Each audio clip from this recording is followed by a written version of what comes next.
Hey, good morning. Welcome. Happy New Year. Thank you so much for joining me for Serenity Before Sunrise. This is our very first show, very first morning that we're together and trying to be motivated and ready to tackle our day and just do something different. So, I'm going to explain a little bit to you how this all works, and then we're going to get into today's message. So, if you don't know me, my name is Sophia Antoine. I'm a life coach. I work with all different types of people, different modalities in life coaching, and it's just to help you live a more authentic and well life. So, how this works, my intention was Serenity Before Sunrise. So, you get up early in the morning, get your journal out, and write a few pages of how you feel, how you want the day to be. It is in no way a to-do list. It's in no way to put pressure on yourself. It's just getting your emotions and the things that are on your mind and your heart down on paper so you can go into the day with a clearer head. So it seems like it is not a lot to ask, but until you really get in the groove of it, it's going to be kind of difficult. So if you have questions, feel free to reach out to me. Wherever you're watching this, you can feel free to DM me or shoot me an email. I am not hard to find whatsoever on all your social media platforms. So reach out and I'll be glad to answer any questions you may have. Now, what you'll see above is my little ticker. It tells you any news that I have going on that I may not say vocally or verbally on the recording, but you can find any breaking news there, just like you would on your local news channel or any other show that you're watching. So you're definitely invited to join the Authentic Wellness Movement, or if you just want a motivational message in the mornings, you can check me out or get it via email by going to bit.ly/journal for wellness, all lowercase, and you'll get the prompt for the day or the link to the video for the day there. So without further ado, let's get started because your time is precious, and usually in the morning you got a lot to do. Today is the first day of January. It's the new year, and I am so glad you're joining us because this is a lot.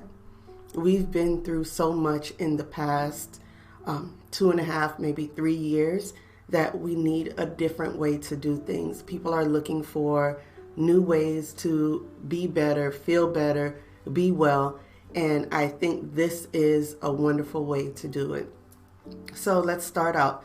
New.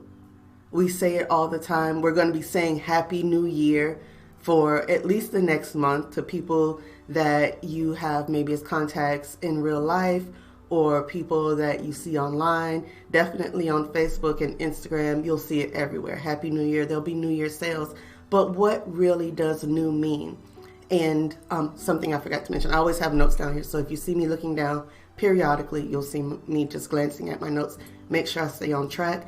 Again, because I feel your time is valuable. We have no time to waste, especially in getting our lives in order and being well for ourselves, our families, our friends, because they look to us, whether we know it or not. They look to us as beacons of light and beacons of hope. So we have to do that for them.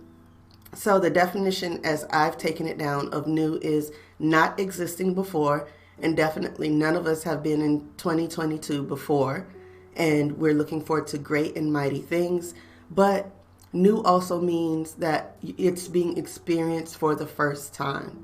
You're experiencing something for the very first time. You're going through something for the very first time. And none of us have ever lived through 2022 before, so we want to start it off right and on a good foot.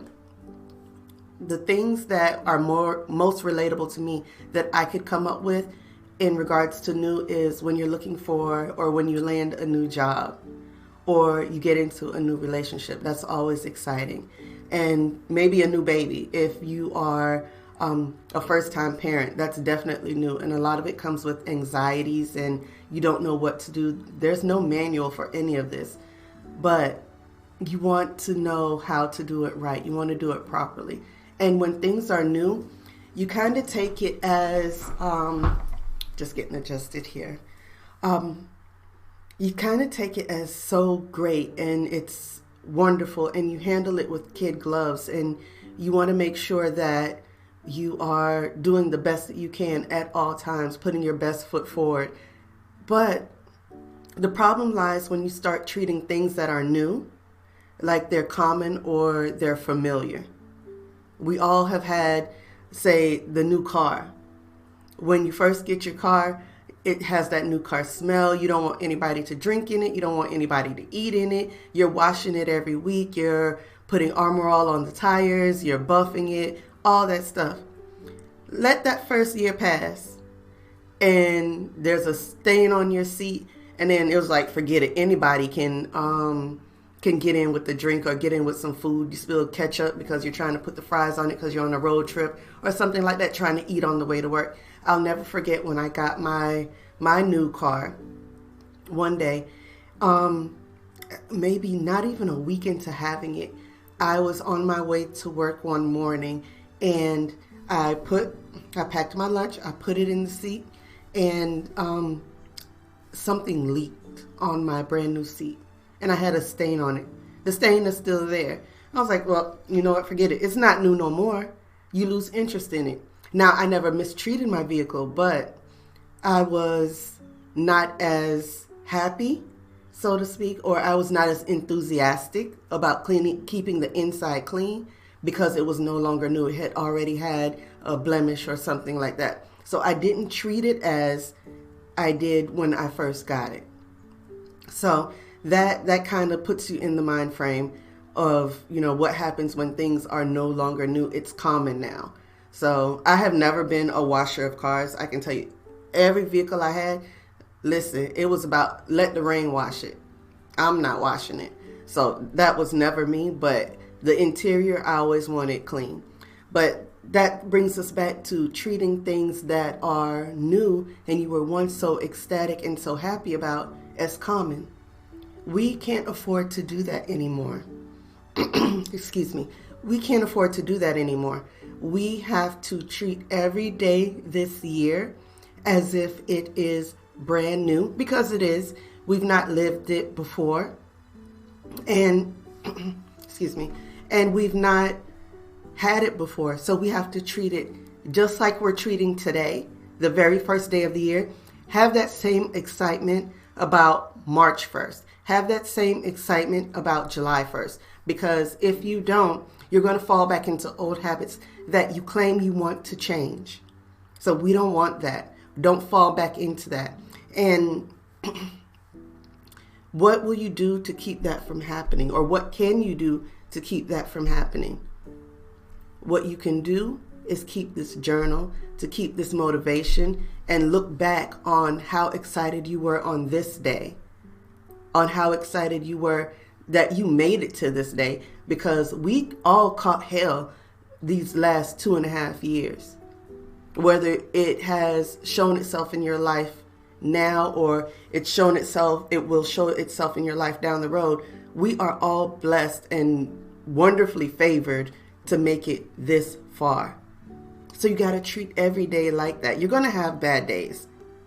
You will have bad days, but don't treat them as they are common, or don't treat them as they're familiar, because what you are experiencing is new in that day.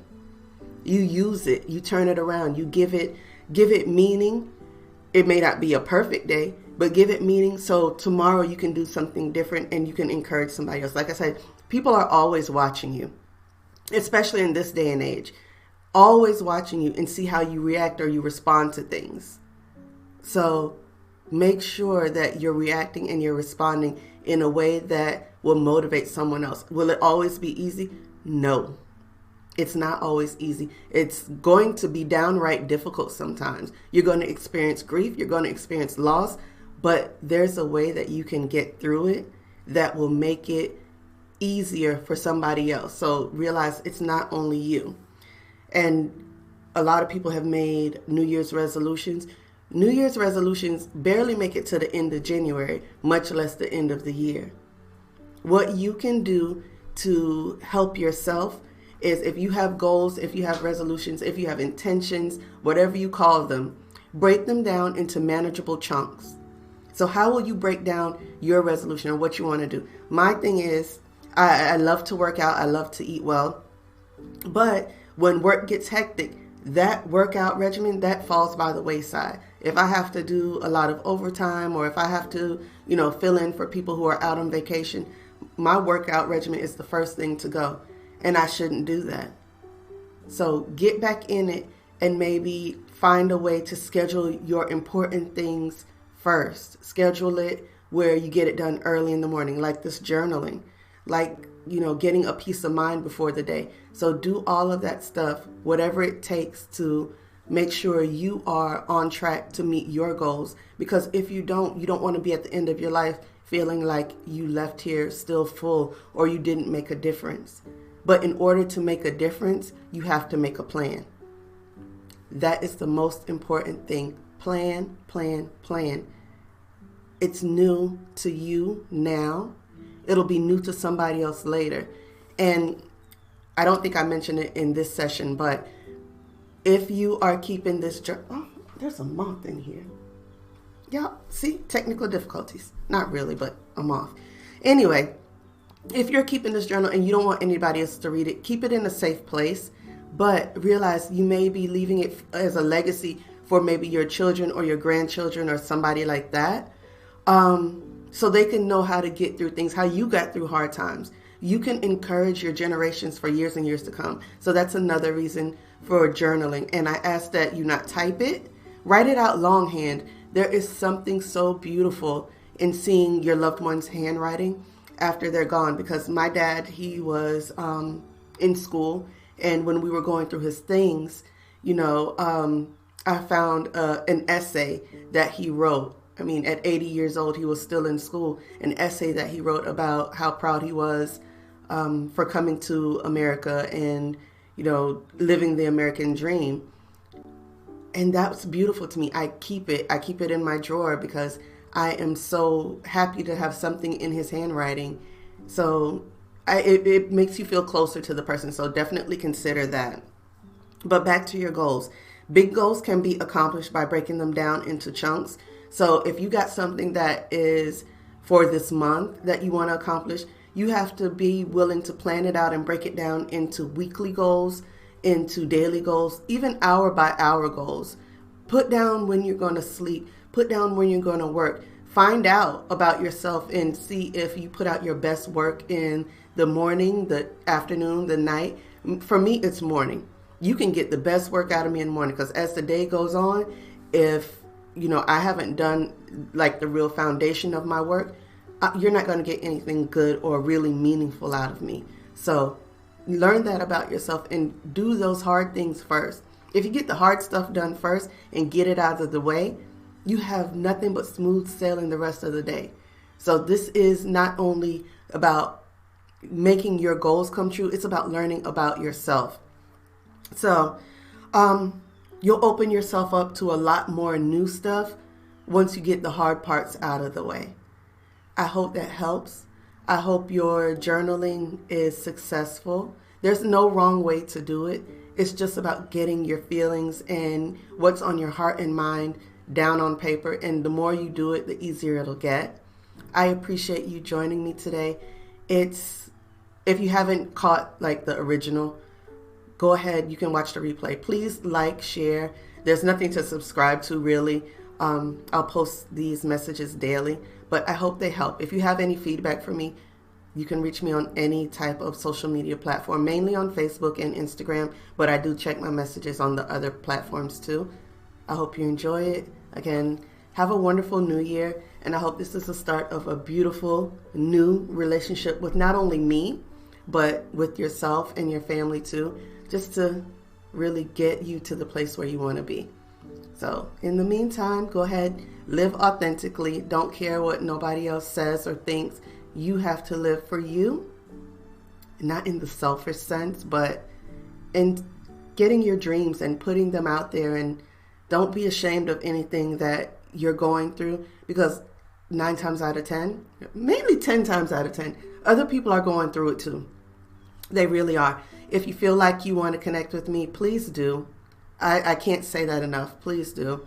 I am opening my schedule back up this year. So check me out, and I look forward to seeing you. Take care.